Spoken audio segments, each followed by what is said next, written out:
Plutôt fascinant ce truc, mais c'est quoi? Bonjour les amis, j'espère que vous avez la forme, que vous n'êtes pas enrhumés et que vous êtes bien au chaud chez vous. Très important. On va se changer les idées tranquille avec ces deux belles trouvailles que j'ai eues sur internet. J'ai mis la main au portefeuille pour ça. Ça m'a coûté un bitcoin. Il s'agit d'une première boîte avec à l'intérieur des godets aquarelles très spéciaux. Mais vraiment, normalement ça sort de l'ordinaire. Allez, ouverture de cette première boîte. Oh, t'as vu la texture? C'est super joli visuellement. En fait, là pour cette boîte, on le voit, c'est de l'aquarelle qui est brillante, dorée, argentée, perle et même bronze. Et c'est étrange de voir ce style d'effet dans de la peinture aquarelle. Boîte numéro 2. Là aussi, visuellement, le packaging est classe. J'ouvre ça. Ça fait raffiner. On a une petite boîte rose métallique. On pose. Suspense. Ouh. La brillance des emballages. C'est trop pour nos petits yeux frits. Bon, alors on va ouvrir, vérifier l'intérieur d'un godet. Déception. Du coup, c'est un peu moins pétillant à première vue. Bon, l'emballage est quand même plus scintillant. On va voir, j'enlève tout. À poil nos godets. Par contre, si j'approche un peu la lumière, ça rayonne bien mieux. C'est visuellement très classe. Bon, on va voir ce que ça donne sur papier du coup. Je teste ça sur du papier aquarelle Annemule, celui de la Dropbox Aquarelle, qui est d'ailleurs toujours dispo sur la boutique en ligne. Allez, on mouille le pinceau. On va le frotter un peu dans notre godet magique pour l'imprégner de pigments. C'est vraiment stylé. Et en vrai, je vais quand même faire plusieurs essais plus ou moins dilués avec de l'eau. Et t'as vu comment ça fourmille à l'intérieur? On dirait que ça crépite, c'est bizarre. C'est encore trop pour nos petits yeux frêles, on va se faire mal. C'est dingue. Et sur du papier noir pour voir. Alors là on voit bien aussi les petits éclats dans la peinture. En fait c'est des micro paillettes avec du pigment couleur or. C'est vraiment stylé. Mais du coup ça rivalise pas mal avec mes feuilles d'or là. Certes le rendu n'est probablement pas aussi authentique qu'avec de l'or. Moi en réfléchissant, mais bon, je pense que pour le côté pratique et la durée de vie, on a un point pour cette palette. Mais qu'en est-il pour l'autre boîte que j'ai payé beaucoup trop cher? Alors, je vais piquer un peu de bleu. Je pose. Vous voyez? Ça scintille là, on le voit bien. Bon, j'ai ma lumière à côté, mais c'est flagrant, on dirait que ça clignote. C'est plutôt cool. Je prends du turquoise pour voir. En plus, on a vraiment cette sensation de finesse. Le rendu est pas lourd, et on sent que c'est de la bonne aquarelle. Bon. Et sur papier noir. Et là, c'est une grosse surprise. Avec de la lumière et un bon angle de vue, ça devrait limite être censuré tellement c'est hypnotisant. D'ailleurs, je vais en faire ma miniature. Mais pour moi, cette peinture n'a pas encore fait ses preuves. On dirait vraiment des nébuleuses, des bouts d'univers qui explosent sous nos yeux. Alors ça, je vous le dis, c'est instagrammable. C'est quand même cool de voir que ce type de matos existe, et quand tu vois ça, ça peut donner envie, je comprends. Mais bon, c'est pour le plaisir des yeux. On va faire un petit croquis de tigre.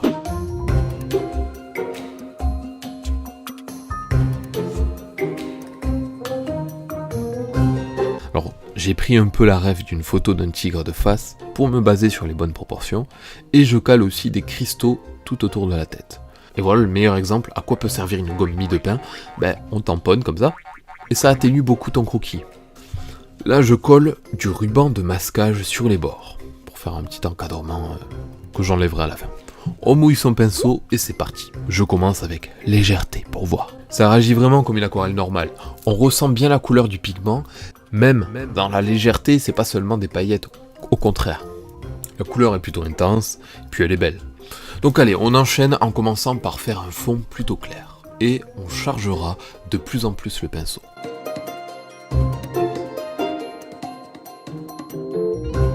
On le voit pas comme ça, mais ça dépend vraiment de l'angle de vue avec ta peinture et la lumière, qui te permet de voir du coup le côté brillant.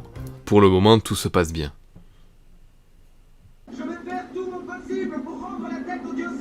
Dépêchez-vous. Qui est la ref là? C'est toujours sympa de peindre avec un film en arrière-plan. Les deux premières teintes s'accordent plutôt de façon appréciable. Bon, j'avoue, je vais quand même piocher des couleurs dans ma palette Winsor & Newton de la Dropbox pour compléter la création. Parce qu'en fait, on a des couleurs beaucoup trop claires. Parce que j'arrive pas à avoir vraiment du foncé avec cette palette brillante finalement. Maintenant, je pique un peu de violet brillant. C'est fou comme la différence de couleurs se marie à merveille. Ouais, je suis content. Bonne combinaison de couleurs, j'aime bien. On accélère la cadence. Et on augmente à chaque fois l'intensité des couleurs. Alors je vais dorer les yeux du tigre. Voilà, un résultat bien doré. Es-tu satisfait? Oui. Et on continue notre chemin.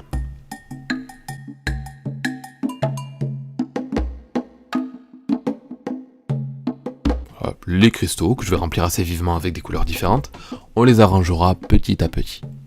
Quand on réalise un félin, le réflexe qu'on peut prendre, c'est de diriger globalement tous les poils entre les deux yeux, dans cette direction. Comme ça, on garde un pelage symétrique et ordonné partout à la fois. Avec l'aquarelle, je me contente que de petits coups de pinceau tout simple. Je sais pas d'aller dans la précision. On joue avec les nuances de couleurs. Et je continue d'augmenter les contrastes. Je renforce à chaque fois les zones d'ombre.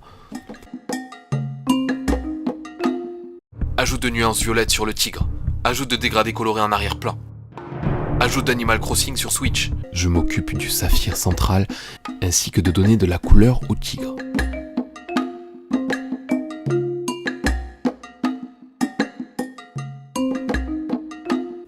Et on part en fondu avec une étape d'éclaircissement. Tout se déroulait normalement, jusqu'à ce que j'attrape un Posca blanc.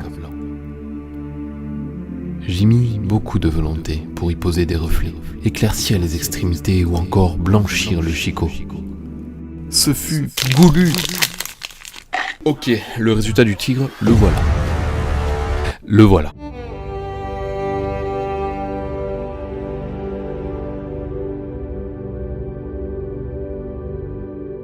Ce n'était pas une mince affaire. Bon, si, c'était cool quand même. Si je devais donner une note globale à ce matériel, pour le prix, ce serait 17,5 sur 20.